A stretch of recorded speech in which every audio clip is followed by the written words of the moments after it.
سلام به همگی. امروز می‌خوایم در مورد سکوت توی موسیقی صحبت بکنیم.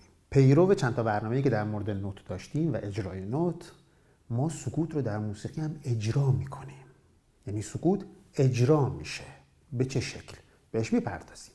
خب ما یه سری قطعاتی داریم، مثلا از یه آهنگساز بوشهری به نام شوبرت که قطعش رو با سکوت تموم میکنه. یعنی میگه سکوت رو اجرا کن. فرض بگیریم آهنگی رو رام داره رام دام دیم دام دیم دام دام، الان تموم شد. یعنی میگه اون سکوت آخر رو اجرا بکنیم. یا یه آهنگساز دیگه معروفه، اتفاقا اونم بوشهری بوده و البته مال اطراف بودن، ما خود بوشهر نبودن، به نام جان کیج. قطعه داره به نام 4 دقیقه و 33 ثانیه سکوت برای پیانو. یعنی نوازنده پیانو میاد، پیانو رو باز میکنه، بسم الله میگه و 4 دقیقه و 33 ثانیه هیچی نمیزنه و تموم میشه و بلند میشه و تعظیم میکنه و مردم تشویق میکنن و از اون جالبتر اینه که چند سال پیش این قطعه برای ارکستر تنظیم شد. یعنی کل ارکستر میاد، 100 نفر آدم میان میشینن، رهبر ارکستر میاد آماده، همه 4 دقیقه و 33 ثانیه هیچ کسی چی نمیزنه و بعد تشویق میکنه. خلاصه حالا اینا دیگه مال اطراف چیز بوده، مال خود بوشهر بعید میدونه. به هر حال امروز میخوایم در مورد سکوت و اجرای سکوت توی موسیقی صحبت بکنیم. خب میریم سراغ اجرا. الان میخوایم ببینیم که سکوت رو چجوری اجرا میکنیم تو موسیقی. اگه خاطرتون باشه که حتما هست، ما نوت گرد داشتیم، نوت سفید، سیاه، چنگ و دولا چنگ. به خاطر اینکه مطمئنم یادتونه دیگه اسمشون رو نمی‌نویسیم. خب همون جور که ما نوت گرد و سفید و سیاه و چنگ و دولا چنگ و سلا چنگ و فلان اینا داریم، سکوت سفید، گرد، سیاه، چنگ، دولا چنگ و اینا رو داریم. چجوری نوشته میشه؟ ببینید قرار شد که بریم جلو و توی اجرا میبینیم که موضوع رو خیلی بهتر درک میکنیم. خب نوت گرد، سکوت گرد به این شکل نوشته میشه، روی 5 خط حامل اینجا گذاشته میشه.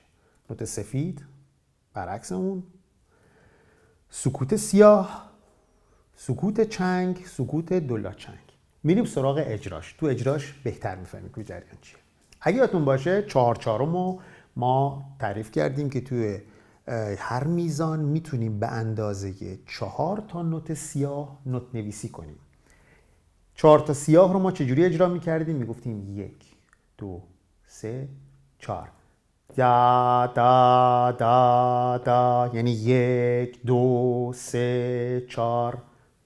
حالا همینجور که میبینید من به جای 1 رو گذاشتم، 3 و 4 هم هست، ولی ضرب دوم رو سکوت گذاشتیم. چجوری اجرا میشه؟ در واقع اجراش نمی کنیم. چجوری اجرا نمیشه؟ خب اجراش میشه این: 1 2 3 4 دو دو دو، یعنی 1 3 4 دا دا دا. مثال بعد روی ضرب سوم سکوت گذاشتیم. یعنی چی میشه؟ 1 2 3 4 دو دو دو دو دو دو. برای اینکه بتونیم راحت‌تر اجرا کنیم متداوله، میشه این کار رو هم کرد که به جای سکوت بگیم یعنی چی؟ دو دو دو دو دو دو دو دو دو. این دو فقط ما از یک وکال استفاده میکنیم، حواسمون باشه با نوت دو فرق میکنه. میتونیم بگیم تو، میتونیم بگیم لا، مثلا اگه بگیم لا لا لا لا، مثلا چه میدونم تی تی تی تی. خب این شد سکوت سیاه، اجرای سکوت سیاه. سکوت چنگ 4/4 اگه یادتون باشه گفتیم 1 2 3 4 و تو هر ضرب به صورت منظم اینجوری اجرا میشد.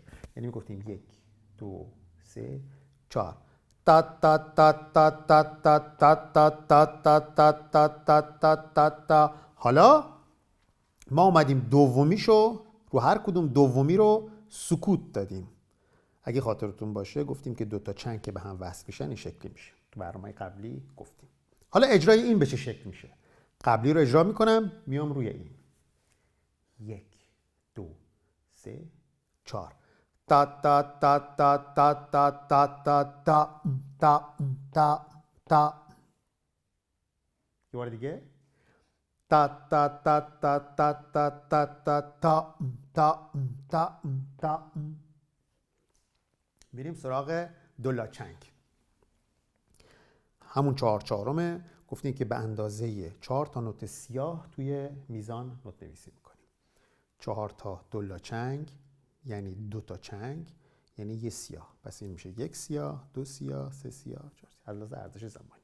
خب اجراش به چه شکل این؟ یادمونه اجراش کرده بودیم. 1 2 3 4.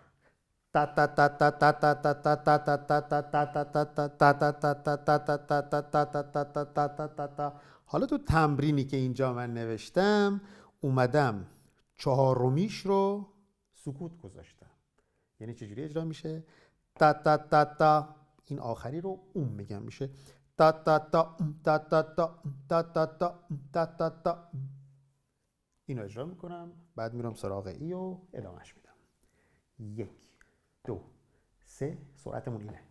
1 2 3 4. تا تا تا تا تا تا تا تا تا تا تا تا تا تا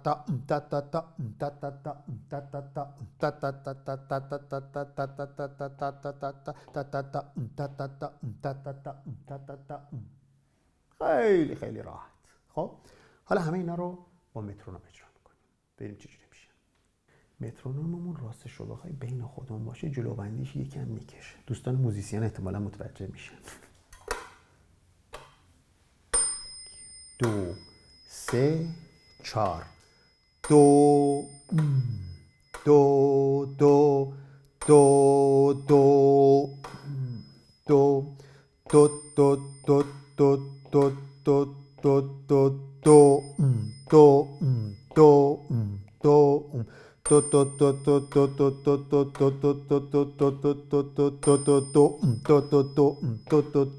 دو دو دو. با مسلط تر شدن روی اجرای سکوت ها و نوت ها میتونیم تمرینای سختری برای خودمون بنویسیم.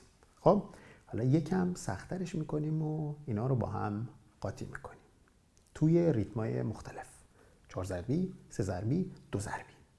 یادمون نره ما میتونیم تو خونه برای خودمون تمرینای سختری بنویسیم که به مرور زمان مسلط بشیم روی جریان. خب مستقیم میریم سراغ اجرا. مترونوم رو روی سرعتی گذاشتیم که بتونیم اجرا کنیم. مهم اینه که تا آخر یک تیک بریم. هر جا اشتباه شد وانسیم. 2 3 4. 1 2. سرعت ما اینه. 4 دو دو دو دو دو دو دو دو دو دو. خیلی راحت. یه بار دیگه. 3 4 دو دو دو دو دو دو دو دو دو دو. خب میریم سراغ بعدی. 3 ضربی. مترونومو میذارم روی 3 ضربی. یعنی چی میشه؟ 2 3 1 2 3.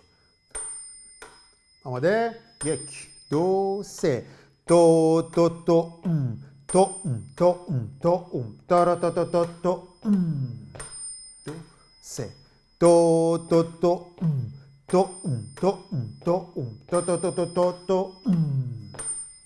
خب بعدیش 2 ضربی. مترونوم میذارم که روی ضرب اول 2 ضربی زنگ بزنه. 2 1 2 1 2. ریتممون رو یک کوچولو آرومتر میکنیم که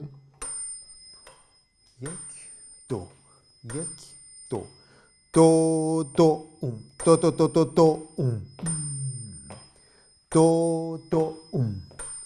اتفاقی که اینجا افتاد چی بود بچه ها؟